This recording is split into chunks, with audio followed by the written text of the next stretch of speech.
Plaintiff Marvelette Lilly says the defendant is her cousin, and they both had troubled childhoods. Marvelette says the defendant came down to Louisiana to stay with her, and while there, she gave the defendant a loan, but she has yet to be repaid. Defendant Glenda Holmes says after she moved to Louisiana, she realized the South wasn't for her because there were too many dirt roads, and it was too hot. Glenda insists she did not know the money from Marvelette was a loan when she took it. Tell me what happened. Glenda Holmes is my first cousin. Her dad and my grandmother are two brothers and sisters. She moved to Louisiana from Seattle to try to start her life over. I tried to help her in every way that I could. She came from a troubled childhood just like I did. She has a child just like I do. And I just wanted her to know that it's still good people out here that's willing to help you. Good. What was your troubled childhood like? I was abused as a child. How about your childhood? I had a fine childhood. With both of my parents. She said her childhood was fine. I tried to help her in every way that I could. She came from a troubled childhood just like I did. And I just wanted her to know that it's still good people out here that's willing to help you. I had a fine childhood. With both of my parents. She said her childhood was fine. Defendant Glenda Holmes says after she moved to Louisiana to stay with her cousin, the plaintiff, she realized that the South wasn't for her because there were too many dirt roads. Let me hear from you. Well, I'm from Seattle. I decided to move down to Louisiana to start over. I moved down to where Start over from what? From the life that I was living. I wasn't living a bad life. So why'd you have to start over? You should continue. If you're living a good life, don't start it over, continue. Well, I thought I would be living good with going down, being around more family. But after going down there, sooner or later, I realized the South was not for me. I wasn't really, it was too hot. It was too much dirt roads, and it just wasn't, the lifestyle that I thought it would be. I thought I would have more support around family, which at first I had the support, but after a while, once I really started trying to get established with my life down there, with finding a job, that was hard. When was that? That was in May, the month of May of this year. It's hard for everybody. What part of the South? Down by Shreveport. Shreveport, Louisiana? Yes. And for a while, me and my 2-year-old son, we became homeless after a while. And Marvelette, she was there to help me after. Hold on, how many relatives did you have? I just have a 2-year-old. No, relatives down there. You moved to be with family, remember? Yes, I have. You moved to start your life over. Yes, sir. Even though your life was good. No, back in Seattle, there's a lot going on. And going on with work. I got laid off, and then I was a victim of fraud. And my You call that a good life? No. They didn't help you, any of the family? You couldn't move in with any of them? No, I could not. Why not? They didn't have room for me. I moved down. How many relatives?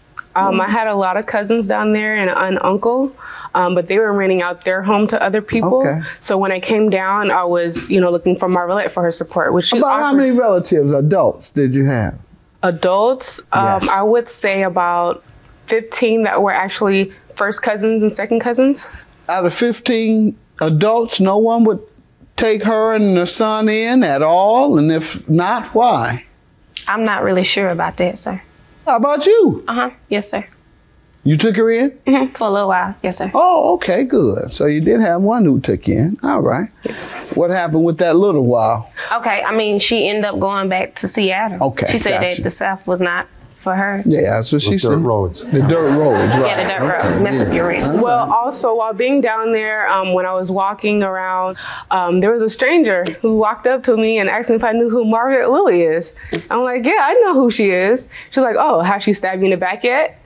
And I'm like, no. So from then on, I thought maybe I should be careful around her. Maybe there's something that I'm not seeing since we have so far that. That's one of the reasons you moved back as well. Yes, after a while, that was one of the reasons. Didn't trust that she would be a loyal cousin and thought perhaps she would betray you. No, she actually proved to me that she wasn't a loyal cousin after she was helping me out and trying to help me get a job. That's what loyal cousins do. But while she was doing that, Your Honor, she was still acting like a jerk towards me. Like she was too good for me. Like she would go out, meaning because I needed help with getting back on my feet, getting a job, getting a stable place to stay. At the same time, she felt like, okay, because I have all that, she'll help me in this direction, but she'll leave me standing there. I know standing there as in what? Give me an example. As in, finding a job. Okay, you need a car to go, to get to that destination, plus to childcare. I didn't have that support or that help to get out and, travel that distance there. Let's go to you about the loan. How does she owe you for that? Okay. She said you were disloyal to her, you were a backstabber, and all these other things once she moved in with you and lived off of you. Okay, yes, sir. Tell me how it was. A holiday came up, Memorial Day. I bought her son clothes, but I wasn't expecting that back. She would braid my hair for me, so I felt like we were helping each other at first. So she came to me and she needed a loan of $445. And she told me that her dad passed away, which is my uncle, and she was gonna receive some unclaimed money that he had, but it was just gonna take a while to come in. So she asked me could she borrow some money, and when it came down to it, she told me that she was moving back to Seattle. And I said, okay, can I get you to sign an agreement? Because at first we didn't sign one. She said, well, why do I need to sign an agreement? I'm your cousin, you should trust me. I said, I've been hurt before. I just wanna, take care of myself. She signed it? Yes, sir. Okay, you have it? Yes, sir. Defendant Glenda Holmes says after she moved to Louisiana to stay with her cousin, the plaintiff, she realized that the South wasn't for her because there were too many dirt roads. What do you say to this, ma'am?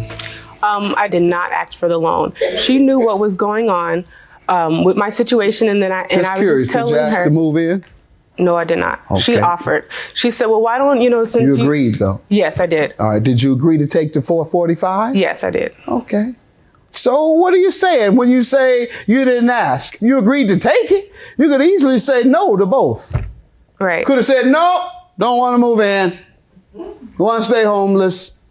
Could have said, no, don't want that $445 you're trying to loan or give me. I'll stay where I am. What are you doing in Seattle, by the way? Working as a medical biller and coder. Good. All right. So you'll be able to afford to pay her money. Yes, Your Honor. Now, while I was down there, I learned that I had. When you going to pay her? So that's what I'm getting to, Your Honor. When I was down there, I learned that my dad left me some money. No, I just need the date you're going to pay her. You got a lot of stories. I need the date on when I'm you're not going to sure, pay her. Your Honor. My dad left. Sure? Yes, because all right, my dad well, left. Let me tell you when you're going to pay her. You're going to pay her immediately, else they'll garnish your check. $1,000 for the plaintiff. And ma'am, you don't look very good to people who are watching today. This woman brings you and your son into her household, and you act like she did something wrong to you or thought she was better than you because you had to find child care services. She's done all this for you, and you act as if she is doing you wrong. That's terrible. Judgment for the plaintiff. Yes, ma'am. Louisiana is not that bad. I love it down there. I love Louisiana too. I do. Go there except for August. My God, you can't breathe. Yeah. In August. Have a good day. Judgment for the plaintiff. I'm not really worried about it. When you in the South, a lot of people tend to talk. This is my cousin. I still love her. I'm glad that her life is getting back together, I just want to tell you that I love you. I will always love you because you're my cousin, but I have to say you're trifling as one again. Okay.